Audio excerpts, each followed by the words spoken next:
Today we're going to be talking all about stopping technique, how you can make it as convenient as possible for people to stop and talk to you.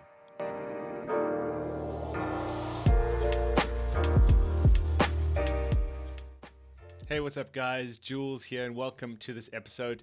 So this is part 3 in this little stopping mini series I'm doing. And here I want to talk all about stopping technique. In the previous video, we looked at comfort. We looked at internal state and how your body language, your words, your tone, your signals have a huge impact on stopping. So this isn't to say that what I'm saying here is going to replace that. It's kind of these two sides working together.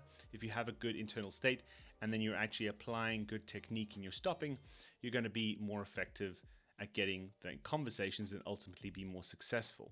So just before I get started, I just want to let you know this video is going to be a bit longer than I'd like it to be, longer than usual. I'm trying to keep them to 10, 12 minutes, but I've tried to create this video a few times and make it shorter. But I think in order for me to go through this properly, not at lightning speed, but also not super thoroughly, it's just going to take a little bit more time than usual. But I'm confident that you will get some real value from this, and this will give you some real food for thought on how you can improve your stopping technique. So with that said, let's get into it. So I'm going to bring up on screen in a few seconds a little bit of a model. It's a model that shows the different aspects of this technique. I think making things a bit more visual is certainly helpful for understanding. And I'm going to talk about the 7 steps or aspects of stopping that I think we should be considering. Now, this certainly doesn't mean that you need to master all of these. You need to do everything all the time. This is more helpful as a reference. So if you are struggling with stopping or you want to improve your stopping, you can look at this model, you can look at some of these different ideas, these different points, and you can think about, okay, where could I make some tweaks? Where could I make some changes? What could I consider that I'm not already doing? How could I make small improvements? I am a strong, firm believer on focusing on the process rather than the outcome, meaning we want to have a strong target, aim, objective, but we really want to focus on what we're doing. And so hopefully, if you can even just look at 1 or 2 of these aspects and think, okay, how can I improve this one particular aspect of my behavior, my actions, my fundraising, then I will develop, and over time you can add more and more. So we're going to look at these 7 different aspects. We're going to talk a little bit about each. I'll focus on a few of them in a bit more detail, but hopefully at the end of this you'll have a really good understanding of at least the way that I see stopping in terms of the different steps, the different actions, the different behaviors involved. So here's the model. Just imagine for a moment you are stood where this little guy is. It could be a street, it could be in a shopping center. This is definitely focused on street fundraising, shopping center, indoor, private site fundraising, event fundraising, so not door to door. And this blue path is where people are coming. People are coming down towards us. Now, in reality, obviously people are going the other direction and might even be coming from all sorts of directions, but just for the simplicity of this model, they're just coming from one direction. So the first aspect that I think is worth considering is what I call optimizing your location. Now, this doesn't mean moving to a different street, a different site, a different venue, a different location. This does mean working where you're based. Now, often we're given permits or we've just been given this site by our team leader or whoever. And I am a huge supporter of working the location, staying where you're at. But this is more about how can you optimize the way that you're using that space. So maybe this is where you're stood. You don't want to be stood, against a wall. Maybe if you have a stand, a booth, you want to think about where your banners, where your marketing materials are facing, where you're positioned around that stand, where is going to be a more optimal space to inhabit, to be stood at in order to engage with people. Now, you don't always know the perfect position, the perfect place to be, but this is certainly something you can think about tweaking. You can move to different places, try different things, and try and use that space as effectively as possible. The second step that I think about is about being aware, being present. Now, this is about being aware of where people are coming from, being aware of where the flow of traffic is, being on the lookout for people all the time. Try and avoid daydreaming, drifting off, or just pointing yourself in one direction. Move around, look around, but also being aware of yourself, being aware of how you're showing up, being aware of of whether or not you look comfortable, whether you're in a good state. Just having this self-awareness and this awareness of others is a really important part. You wouldn't believe the amount of times I walk past fundraisers on purpose because I want to hear what they have to say and how they work, and they just don't engage with me. They don't attempt to stop me, and I sometimes have to walk by many times in order for them to actually engage with me. So just be aware of people and be on the lookout all the time. And the third thing here is about identifying potential supporters. As you probably know very well, golden rule of face-to-face fundraising is you always want to be attempting. You want to attempt to engage with, you attempt to stop as many people as you possibly can. Now, this doesn't mean everyone. You don't want to be schizophrenic and just saying, hi, and just like, you don't want to come across as crazy, right? You want to engage with people in an effective way. You want to engage with people in a personal, authentic way, but you don't want to judge or assume that someone doesn't care or isn't involved or isn't into this sort of thing, or they judge their mood. There are people who, like myself, suffer from a very serious condition called resting bitch face, is I think the technical term. I actually have to watch my facial expression because I can look quite serious when I'm just quite in my head or quite neutral. So don't judge people, don't make assumptions. I've signed up many people who I never thought would stop or never thought would be that engaged. So don't assume, but also you want to use the opportunities that you have. Right, so if you're at a busy site, you can't possibly engage with everyone. So you do need to make some decisions about who you're going to engage with. So in this example, for instance, you couldn't possibly engage with all of these people. They're simply too close together, some of them, and you would, again, come across as a bit crazy if you tried to say hi and attempt to stop each of these. So you want to make some decisions, right? So if I was a fundraiser here, I might attempt this gentleman and then attempt the lady with the dog. Now, it's not to say a family is bad, but sometimes the kids are running their amok and they've got their hands full. Couples are great as well. I love speaking to couples, but it's not to say that any of these are better than others. This guy has a beard, I have a beard, so we can connect, and I like dogs, so I might just decide on these two people. And so I can attempt this gentleman. If he doesn't stop, I can then attempt this lady, and I will just continue this pattern, right? I'll always be attempting someone. Don't let people pass and just think, oh, no, not that person, I'll try someone. Just attempt, right? The more attempts you make, the more stops and conversations you'll end up having, and ultimately the more successful you'll be. So try and identify people at a bit of a distance. Don't wait until they're right on top of you.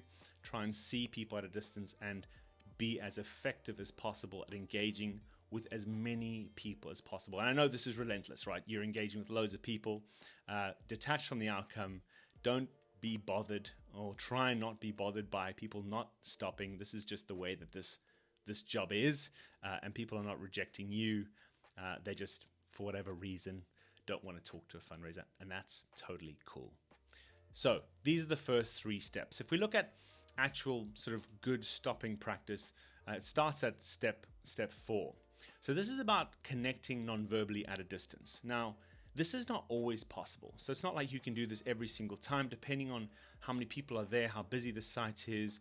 There's a number of different things that might impact your ability to do this. But I think it's a really good practice to engage with people non-verbally before you verbally attempt them, right? So this is a little bit of eye contact, a smile, perhaps turning and facing them. I think this is really, really powerful. Turn and face each person that you're engaging with, showing with your body that you're eager to talk to them. Maybe even take a step or half a step forward towards them as you attempt them. You could put a hand up or do a little wave. Whatever comes across as authentic and genuine, friendly, comfortable for you. But if you can create a little bit of non-verbal connection before you attempt, it can make things a lot more effective. Now, some people don't like to do this and like to surprise people. I think this is bad practice. This is not a great way to fundraise, but people have their own ways, so I'm not judging. But I think giving people a second or two, so this is not also far away, right? A second or two just to see us.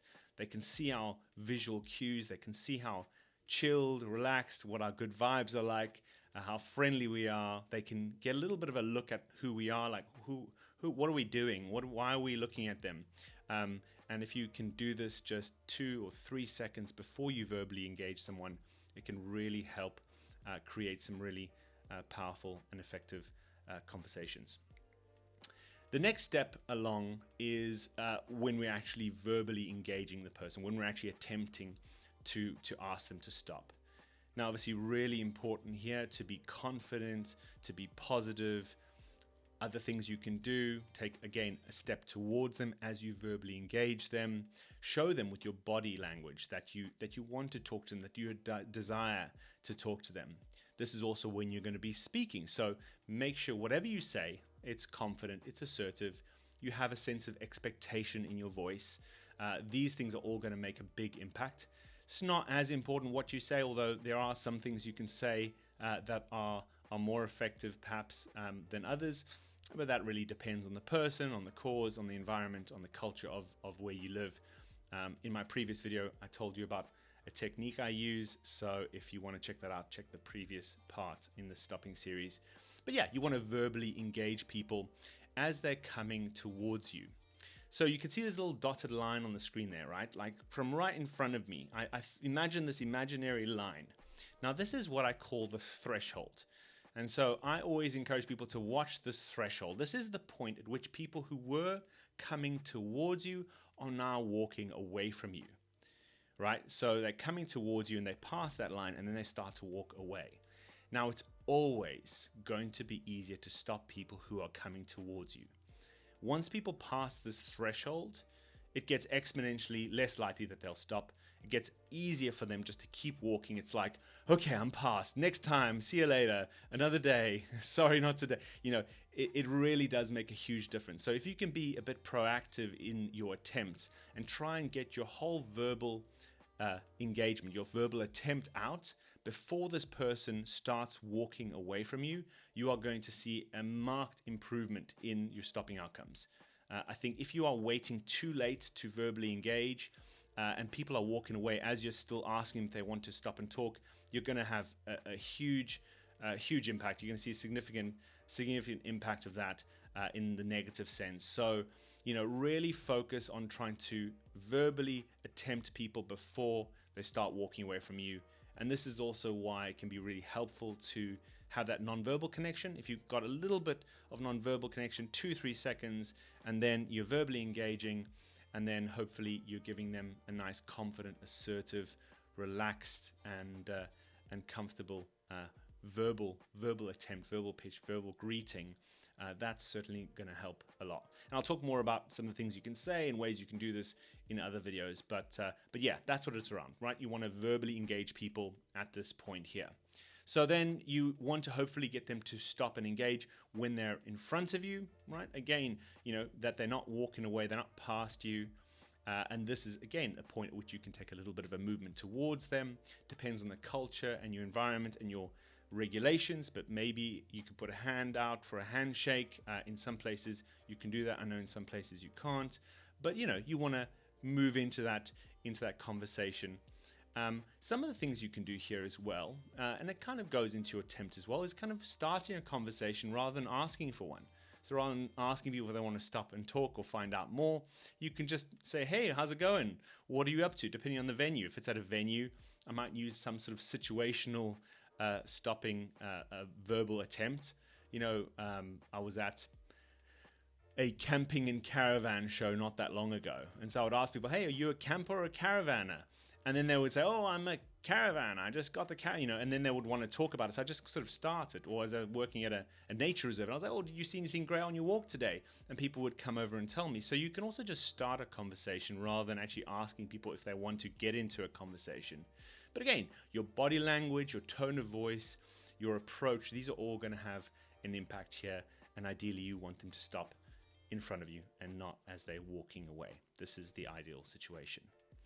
And then finally, step 7 here is what I call good karma. This is about being kind, about being complimentary, courteous to people who don't stop, right? So the people who say, no, not today, thanks. I'm busy. I'm on my way to work. I've got a meeting. Whatever it is that they might say, be courteous, be kind, be even complimentary to these people. I see So many fundraisers frustrated maybe that they're not getting that many stops in the day, or they're not getting that many signups, or maybe people are saying to them, oh, I'm really busy, and then you see them wandering around licking an ice cream, window shopping, and it's easy to feel frustrated, why are they not stopping? But all you're doing is generating this negative energy, and you're not helping yourself, because other people see that energy, that attitude. So just again, detach from the outcome. No worries, see you later, have a great day, whatever it is it might say. Even giving compliments. I like to give like really genuine compliments when I see an opportunity to. So not that long ago, I was working in this location. There was this like cool old lady came by. She had like really cool glasses on. She was rocking the white hair. She had great style.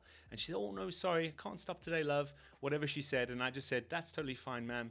And I said, by the way, I must say, your style is amazing. You look phenomenal. I hope I have such great style when I'm your age. And it was genuine, and I really meant it. And she was like, oh, that was so lovely. She was like, I think she said, you made my day. And I was like, no worries, have a good one. See you next time. And I could tell when I turned around to start, attempting to find someone else, I could see that people saw that. And actually, I got to stop right away, because again, someone saw that behavior. They felt more comfortable, as I said in the last video, right? They felt comfortable. They saw he's a nice guy.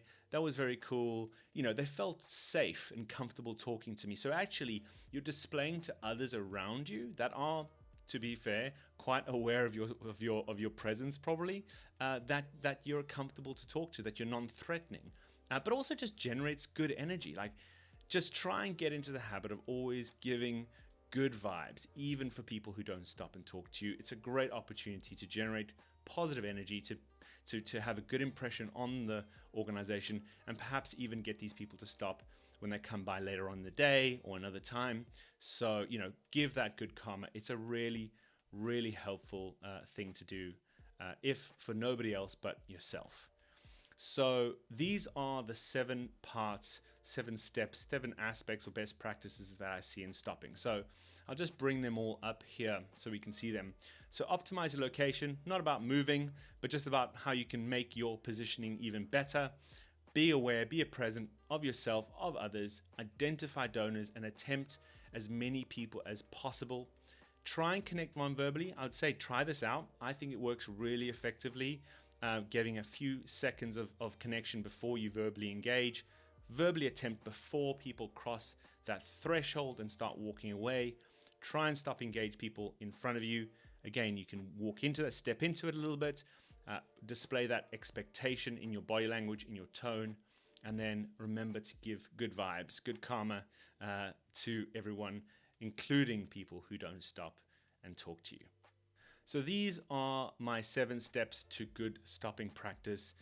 I am going to dive into some of these in more detail. I just wanted to give you a bit of an overview so you saw stopping as I do.